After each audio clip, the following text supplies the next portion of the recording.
Alerta mundial. Lo que está pasando en los aeropuertos de todo el planeta desafía toda lógica.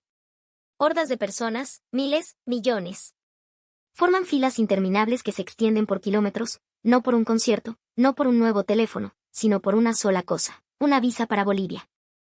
Hemos visto gente que ha esperado durante años, hasta que la esperanza se quiebra y caen de rodillas, llorando desconsoladamente contra el frío suelo de la terminal. CNN acaba de lanzar un reportaje de emergencia, calificándolo como un fenómeno sin precedentes. Gobiernos de varias potencias mundiales han convocado reuniones urgentes para gestionar esta nueva fiebre boliviana.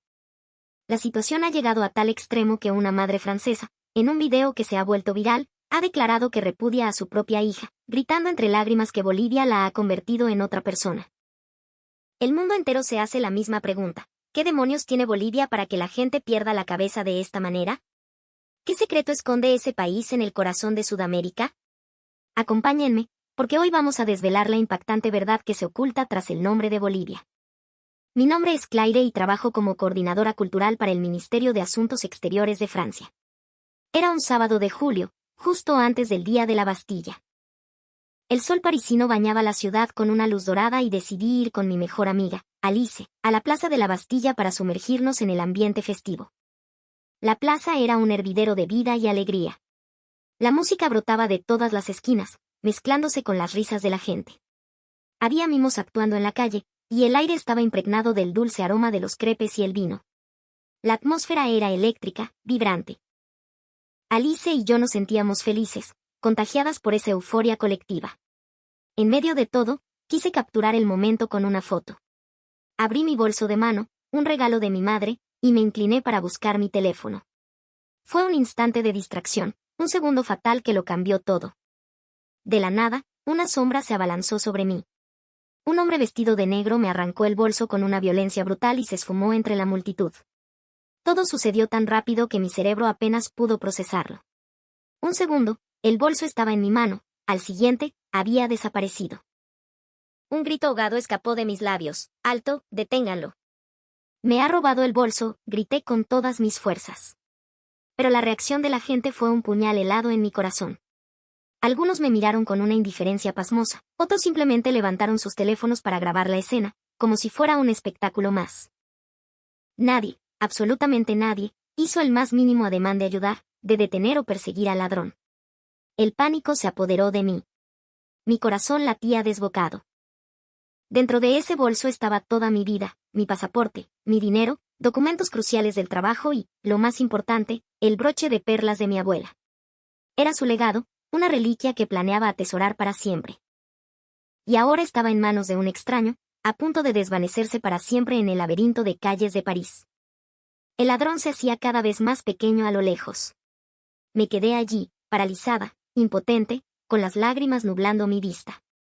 Justo cuando la desesperación más absoluta comenzaba a consumirme, ocurrió algo que desafió toda expectativa. Un joven de rasgos andinos pasó a mi lado como un rayo, corriendo directamente hacia el ladrón. Sus movimientos eran ágiles, precisos, como los de un atleta entrenado. Su mirada estaba fija en su objetivo, sin un ápice de duda. La forma en que se abría paso entre la gente era asombrosa, una mancha borrosa de determinación. Cuando el ladrón miró hacia atrás, el joven ya estaba casi encima de él. El criminal intentó un último sprint desesperado, pero ya era demasiado tarde. Entonces, presencié una escena digna de una película de acción. El joven saltó por los aires, extendiendo la pierna en una patada voladora perfecta que impactó de lleno en el centro de la espalda del ladrón. El delincuente cayó al suelo con un golpe seco, rodando varias veces por el pavimento. Justo antes de que mi bolso tocara el suelo, el joven lo atrapó en el aire con un reflejo felino. En ese instante, un estruendo recorrió la plaza. La multitud, antes apática, estalló en vítores y aplausos. Todos estaban atónitos, boquiabiertos ante la valentía que acababan de presenciar. Con una rodilla, inmovilizó al ladrón en el suelo y, en un francés impecable, gritó: «Por favor, que alguien llame a la policía». De inmediato, varios teléfonos se alzaron para hacer la llamada. El ladrón gemía en el suelo, incapaz de moverse.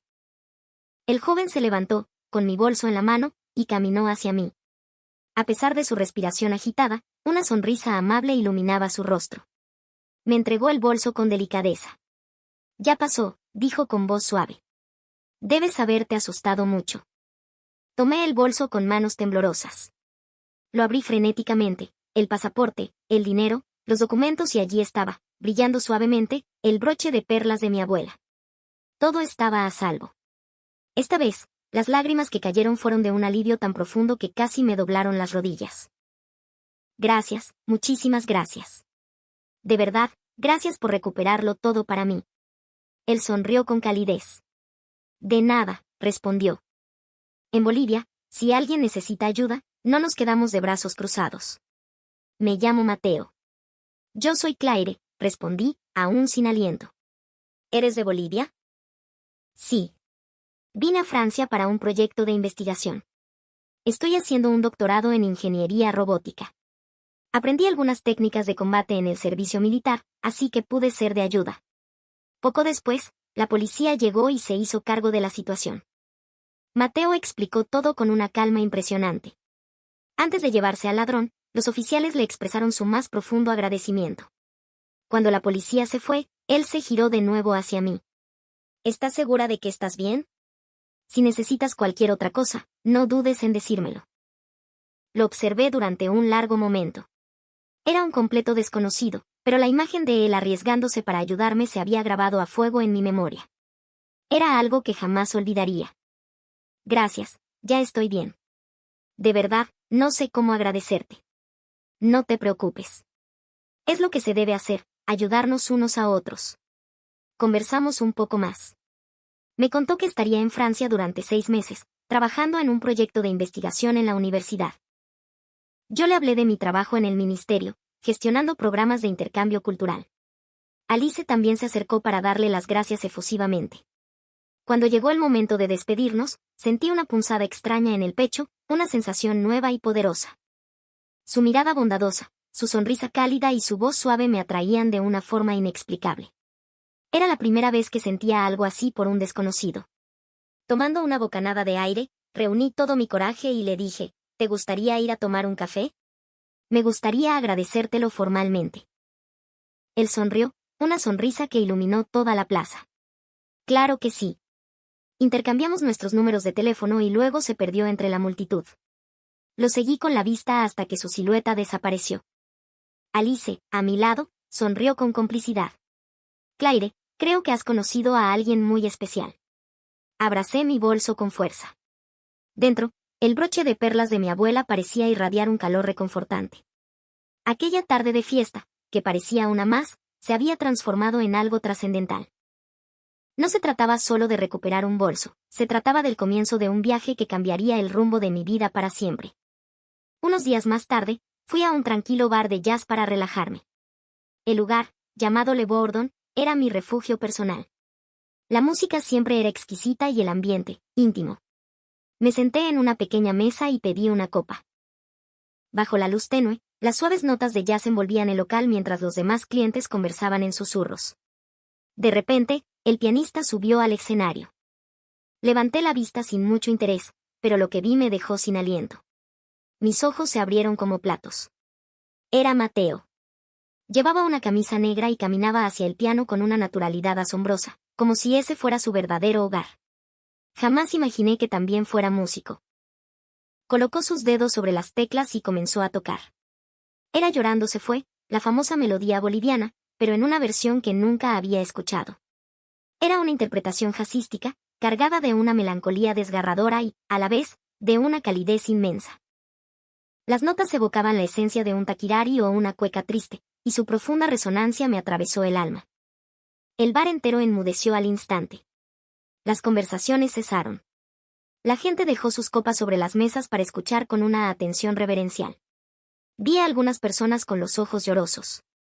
Incluso el barman detuvo su trabajo para quedarse de pie, escuchando, cautivado. Los dedos de Mateo danzaban sobre el teclado, contando una historia sin palabras. La música me hizo pensar en las hojas cayendo en otoño, en la nostalgia por una tierra lejana y en el anhelo de un ser querido. Para mí, fue la interpretación de piano más hermosa que había escuchado en toda mi vida. Cuando la última nota se desvaneció, un breve silencio se apoderó del local antes de que estallara una ovación atronadora. La gente se secaba las lágrimas mientras gritaba "¡Bravo!". Mateo se inclinó desde el escenario y recorrió el público con la mirada. Cuando sus ojos se encontraron con los míos, me dedicó una sonrisa radiante. Unos minutos después, se acercó a mi mesa. Señorita Claire, qué sorpresa encontrarla aquí. La sorpresa es mía, respondí. Tu forma de tocar el piano es increíble. No tenía idea de que eras músico. La música es solo un hobby, dijo con humildad. Aprendí de niño. A veces me resultaba agotador, pero tocar el piano me calma el espíritu. Aquella noche, hablamos hasta que el bar cerró. Me contó sobre la vida en Bolivia, sobre el servicio militar, la intensa competencia educativa y su investigación en ingeniería robótica. Me impresionó especialmente su sueño. Quería crear robots que pudieran asistir a los cirujanos en el quirófano, haciendo las operaciones más precisas. Las historias de Mateo eran fascinantes. Bolivia me parecía un mundo completamente diferente a Francia. Los estudiantes allí estudiaban mucho más duro, y las expectativas de los padres sobre las calificaciones eran casi de perfección absoluta. La presión debe ser enorme, comenté. Quizás, respondió él, pero ese entorno también te hace más fuerte. Nos enseña que para conseguir lo que quieres, tienes que esforzarte sin descanso. Después de esa noche, empezamos a vernos con más frecuencia. Un día, me invitó a una fiesta en el apartamento de un amigo. Era una reunión de estudiantes bolivianos que, como él, estaban en París. El apartamento bullía de actividad y olía maravillosamente a especias y hogar. Estaban preparando platos de su tierra. Ese día, Mateo me enseñó a preparar salteñas, una empanada horneada que es un tesoro de la gastronomía boliviana. Con una destreza increíble, mezclaba la carne picada con papas, arvejas y un caldo especiado llamado jigote. Ven, inténtalo, me dijo. Pones el relleno en el centro de la masa, así, y luego la doblas y la cierras con un repulgue.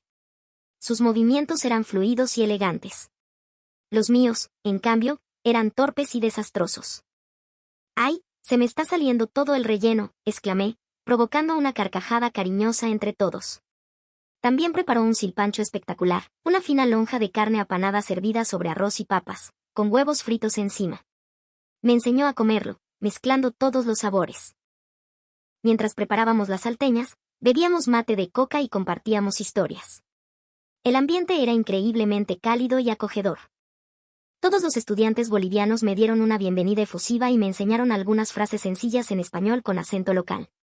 Poco a poco, fui aprendiendo sobre la cultura gastronómica y el idioma de Bolivia. Después de la cena, Mateo y yo fuimos a pasear por la orilla del Sena. Habló de su hogar con un orgullo palpable. Me dijo que la sopa de maní de su abuela era la mejor del mundo, que llevaba más de 60 años perfeccionando la receta, y que esperaba algún día poder cocinarla con ese mismo sabor. ¿Extrañas mucho Bolivia?, le pregunté. Todos los días, confesó. Pero quiero llevarme todo lo que aprenda aquí de vuelta, para contribuir con mi gente, con mi país. Fuimos juntos al Louvre. Mateo actuó como un guía experto, explicándome los detalles de cada obra con una profundidad que me dejó asombrada.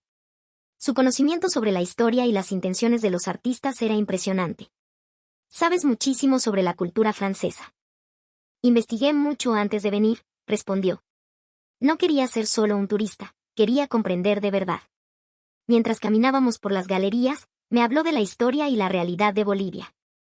Me contó sobre las luchas del pasado y su compleja situación geopolítica actual. Suena muy difícil, le dije. Sí, pero Bolivia ha crecido en medio de esos desafíos hasta convertirse en una democracia moderna y vibrante. Nos hemos levantado de las dificultades. Cuanto más tiempo pasaba con él, más quería saber sobre Bolivia. Me prestó libros, vimos películas bolivianas con subtítulos y me enseñó a usar los cubiertos correctamente para no parecer una turista despistada. Un día, mientras paseábamos por Montmartre, empezó a llover de repente. Nos refugiamos bajo el toldo de una cafetería, observando el brillo de las farolas reflejado en las calles mojadas. París bajo la lluvia también es hermoso, dijo Mateo. Me recuerda a la época de lluvias en Santa Cruz. Cuéntame más sobre tu ciudad, le pedí. Sus ojos se iluminaron de inmediato. Describió con una viveza increíble el paisaje de Bolivia, un país de contrastes, con ciudades modernas como Santa Cruz, la mística cultural de La Paz con sus teleféricos surcando el cielo, y la majestuosidad natural del Salar de Uyuni. Bolivia es muy diferente a París. Todo tiene un ritmo vertiginoso, la gente trabaja muy duro. El sistema de transporte por cable en La Paz es una maravilla de la ingeniería, y en cualquier esquina encuentras un puesto de anticuchos o una salteñería abierta hasta tarde. Suena fascinante. Sí, pero a veces ese ritmo puede ser abrumador. La lluvia seguía cayendo. Sentí que algo dentro de mí estaba cambiando. Ya no veía a Mateo solo como un amigo. Su seriedad, su corazón cálido y el profundo amor que sentía por su patria estaban conmoviendo algo muy profundo en mí. En ese momento, no tenía ni idea de que, muy pronto, mi propia familia expresaría una opinión feroz y destructiva sobre Mateo y sobre Bolivia. Solo sabía que con cada día que pasaba a su lado, aprendía algo nuevo sobre el mundo y sobre mí misma. Cuando la lluvia cesó, caminamos lentamente hacia la estación de metro. Antes de separarnos, Mateo tomó mi mano suavemente. Claire, gracias por hoy. Estoy muy feliz de haberte conocido. Yo también, respondí, y el significado de esas palabras era mucho más profundo de lo que aparentaba. Nuestras cenas dominicales en casa siempre seguían un ritual inalterable. Nos reuníamos alrededor de una gran mesa de madera en un restaurante cerca de la Plaza Vendôme. Mi madre pasaba horas preparando la comida con esmero y usando la mejor vajilla.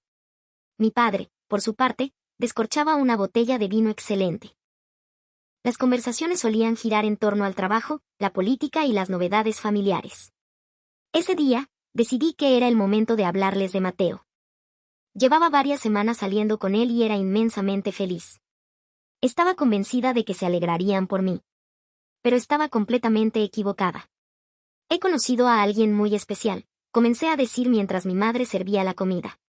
Se llama Mateo y es de Bolivia. Mi madre levantó la vista, con una expresión de curiosidad. Bolivia, qué interesante. Cuéntanos más, dijo. La reacción de mi madre me tranquilizó. Parecía interesada y dispuesta a escuchar.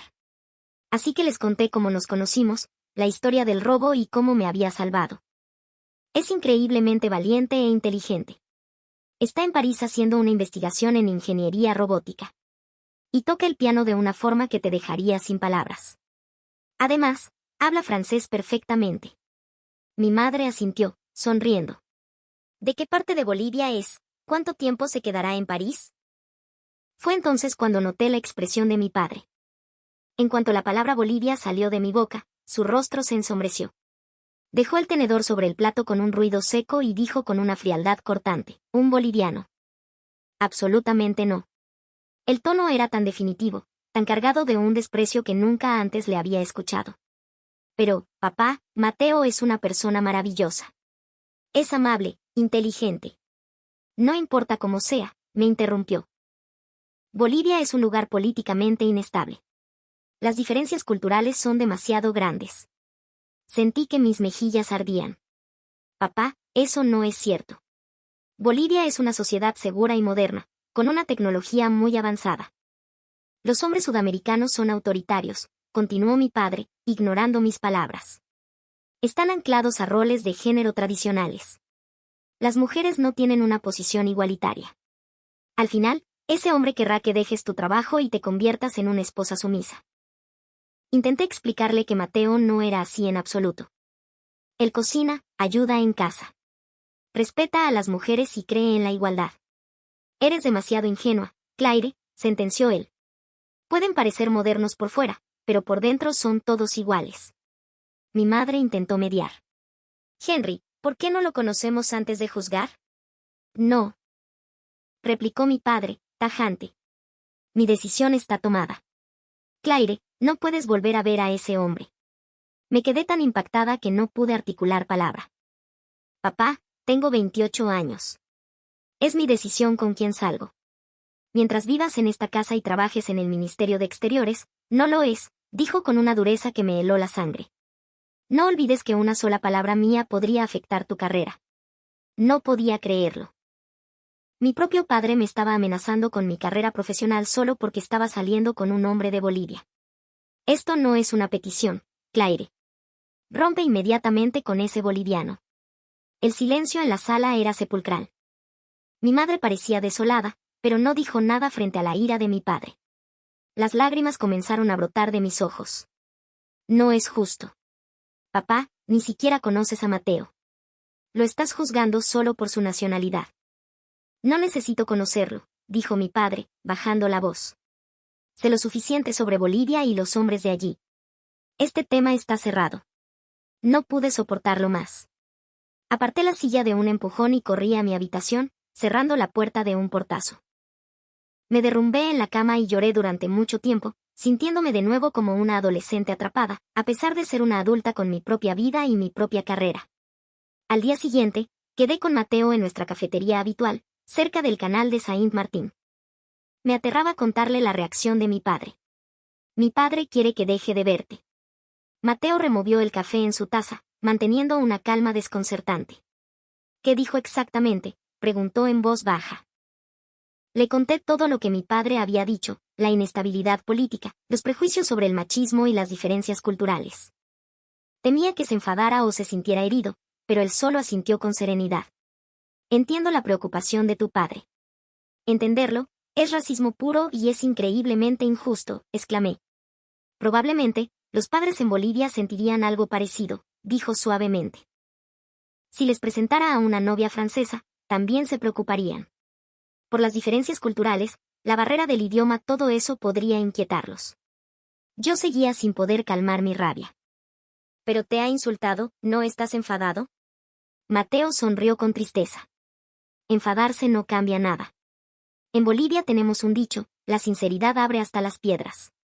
Significa que si nos esforzamos con un corazón sincero, al final podemos conmover a cualquiera. Entonces, ¿qué hacemos? Seguiremos viéndonos. Y le mostraremos quién soy realmente. Las acciones valen más que 1000 palabras. Yo seguía sintiéndome frustrada. ¿Por qué tenemos que demostrar nada? Mi padre debería verte como un individuo, no rechazarte por ser boliviano. El mundo no siempre es justo, Claire. Pero si sabemos manejar la injusticia, a veces podemos conseguir un buen resultado. Hablamos durante más de 1 hora. Mateo propuso que creáramos una oportunidad para que mi padre lo conociera en persona. Quizás cambie de opinión, dijo. En la cultura boliviana valoramos mucho las relaciones humanas, los lazos profundos que se construyen poco a poco a través de experiencias compartidas. Ahora mismo, tu padre no siente esa conexión conmigo. Tenemos que trabajar juntos para construirla. Durante los días siguientes, el ambiente en casa siguió siendo tenso. Mi padre actuaba como si no hubiera pasado nada, hablando solo de trabajo y política. Cada vez que intentaba sacar el tema de Mateo, cambiaba de conversación o me lanzaba una mirada de advertencia. Mi madre me consolaba en privado. Tu padre solo está preocupado por ti. Quiere que seas feliz y estés segura. Pero soy más feliz cuando estoy con Mateo, y papá ni siquiera le da una oportunidad. Dale tiempo, hija. Puede que cambie de opinión. Ten un poco de paciencia. Seguí viendo a Mateo a escondidas. Nos encontrábamos con cuidado en cafés o parques, pero ya no era la libertad de antes.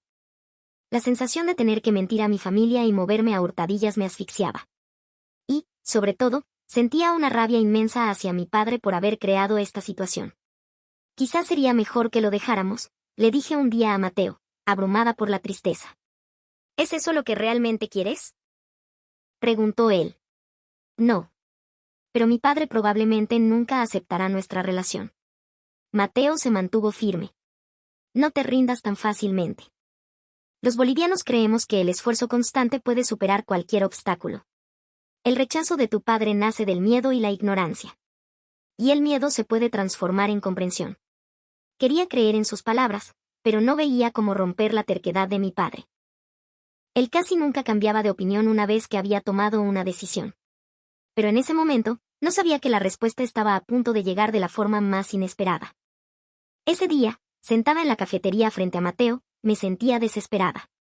Amaba a este hombre.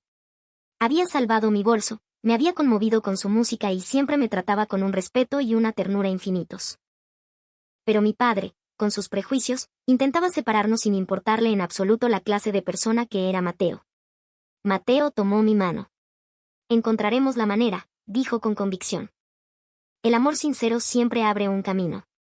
Recé para que sus palabras fueran ciertas, pero seguía sin imaginar cómo podría cambiar la mentalidad de mi padre. Y nunca anticipé que la solución vendría del lugar que mi padre frecuentaba cada jueves por la mañana. Todos los jueves, mi padre iba al mercado cerca de la Plaza de la República. Era una costumbre que mantenía desde hacía más de 20 años.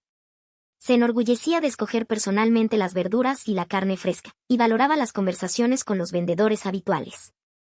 Y en ese jueves en particular, ocurrió algo extraordinario. Supe la verdad más tarde. Esa noche, mi padre me llamó con un tono de voz que no le reconocía. Claire, quiero conocer a tu amigo boliviano. Casi se me cae el teléfono de las manos. ¿Qué? Papá, ¿por qué de repente? ¿Qué ha pasado? Dile que venga a cenar a casa este sábado. Quiero hablar con él en persona. Era increíble. Hacía solo unos días, se oponía rotundamente, y ahora esto. No me explicó el motivo, lo que me dejó aún más intrigada. No fue hasta unos días después, cuando nuestra vecina, la señora Dubois, vino a visitar a mi madre, que supe toda la verdad. Aquella mañana en el mercado, la anciana caminaba con una pesada cesta de la compra cuando, de repente, perdió el equilibrio y estuvo a punto de caer sobre el empedrado. Tenía más de 80 años. Una caída así podría haber tenido consecuencias terribles. Justo en ese momento, Mateo, que estaba cerca, corrió hacia ella y la sujetó con delicadeza. ¿Está usted bien, señora?, le preguntó en un francés natural. Mi padre lo presenció todo desde el otro lado del mercado. Mateo no tenía ni idea de que alguien lo estaba observando. Simplemente hizo lo que le pareció natural. Recogió las cosas que se habían caído de la cesta y se ofreció a llevarla por ella. «Qué joven tan amable, ¿de dónde eres?», preguntó la anciana. «Soy de Bolivia. Estoy estudiando en París». «Bolivia», exclamó ella. Mi esposo era ingeniero. En los años 70, participó en la construcción de parte del sistema ferroviario en los Andes bolivianos. Por desgracia, falleció en un accidente laboral allí. Al oír esto, la expresión de Mateo cambió. Sus ojos se llenaron de un respeto solemne. Su esposo es un héroe, dijo con seriedad. Francia nos ayudó a sentar las bases de nuestra modernización. A día de hoy, los niños en Bolivia todavía estudian esa parte de la historia y la contribución de nuestros amigos internacionales. Entonces, hizo una profunda reverencia ante la anciana. Nunca olvidaremos esa ayuda. El sacrificio de su esposo es lo que nos permite prosperar hoy. Si no fuera por él, yo no tendría la oportunidad de estar estudiando en París. A la anciana se le humedecieron los ojos. Eres la primera persona que me habla así de mi marido. La mayoría de la gente ni siquiera recuerda esa historia. Nosotros sí la recordamos. Cada boliviano la recuerda. Su esposo es nuestro benefactor. Mi padre lo vio todo. La amabilidad hacia una anciana, el respeto por la historia y un agradecimiento sincero. Que un joven boliviano recordara la contribución de Francia con más claridad que muchos franceses lo sacudió profundamente. Mateo acompañó a la señora Dubois hasta su casa y se fue discretamente, sin buscar ningún reconocimiento. Simplemente hizo lo correcto. Esa misma noche, mi padre me llamó. Me equivoqué con tu amigo boliviano. Tráelo a cenar el sábado. El sábado por la noche, esperaba a Mateo con el corazón en un puño. Había preparado regalos, una lata de excelente café boliviano de altura y unos chocolates artesanales elegantemente empaquetados. Cuando abrí la puerta, hizo una respetuosa inclinación de cabeza y saludó en un francés claro. Buenas tardes, señora. Gracias por la invitación. Es un honor para mí. Mi padre se sorprendió ante aquella muestra de cortesía, un gesto que las generaciones más jóvenes en Francia rara vez tenían. Durante toda la cena, Mateo respondió a las preguntas de mi padre con una sinceridad admirable. Cuando le preguntó sobre la situación de seguridad en Bolivia, le habló de su experiencia en el servicio militar y explicó que todos los hombres bolivianos debían servir a su país. La situación de Bolivia puede tener sus desafíos, pero hemos crecido hasta convertirnos en una democracia robusta. Ahora somos un socio con ideas afines para Francia en la región. Cuando le preguntó sobre su investigación en robótica, respondió, la tecnología que estudio no es para reemplazar a los médicos, sino para ayudar a que las cirugías sean más precisas y así salvar más vidas. Esta tecnología beneficiará a pacientes de todo el mundo, incluyendo los de Francia. Mi padre estaba impresionado por su sinceridad y conocimiento. Pero el verdadero punto de inflexión ocurrió cuando mi tío, que había trabajado muchos años en Japón y conocía bien Asia y Sudamérica, llegó de visita inesperadamente. Mi tío escuchó la conversación y dijo, Henry, ¿todavía crees que Bolivia es como hace 50 años? La Bolivia de hoy es completamente diferente. Empresas como YLB, la estatal de litio, ya son conocidas en todo el mundo. Mi padre preguntó, inseguro, ¿pero no es una economía en desarrollo? Mi tío se rió. En absoluto. La velocidad de Internet en Bolivia es mucho más rápida que en Francia. El sistema de teleféricos de La Paz es más eficiente que el metro de París. Ahora son los jóvenes franceses los que van a Bolivia a buscar oportunidades. Mateo explicó con calma el desarrollo económico de Bolivia, su transformación de una sociedad agraria a un centro tecnológico en apenas medio siglo, y su papel clave en el comercio global y las reservas de litio. La expresión de mi padre cambió. Nunca supe que Bolivia se hubiera desarrollado tanto. A medida que avanzaba la cena, mi padre empezó a hacer preguntas por curiosidad, no por escepticismo. Quería saber sobre la historia, la comida y la vida en La Paz y Santa Cruz. Al final, incluso le pidió a Mateo que le enseñara algunas palabras en español. Mateo le enseñó pacientemente hola y gracias, provocando las risas de todos. Al terminar la cena, mi padre dijo, parece que tendremos que ir a Bolivia a verlo por nosotros mismos. Sería un honor para mí, respondió Mateo. Estaría encantado de que visitaran mi país. Después de que se fuera, mi padre se giró hacia mí. Papá quiere disculparse, Claire. Sobre Bolivia, y sobre Mateo. Estaba completamente equivocado. Es un joven excepcional de un lugar excepcional. Me sentí tan sorprendida y aliviada a la vez. Hacía unos días, mi padre se oponía con vehemencia, y ahora quería ir a Bolivia en persona. Entonces, papá, ¿aceptas nuestra relación?, pregunté. Parece que tu elección fue la correcta. Pero si voy a aceptar a un yerno boliviano, debo ir a conocer su país. Esa noche, llamé a Mateo para contarle el cambio de mi padre. Es una noticia maravillosa, dijo.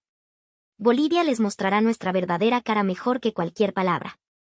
Y así, mi familia comenzó a prepararse para un viaje al otro lado del mundo, un viaje que demostraría cómo el amor puede conectar dos culturas diferentes.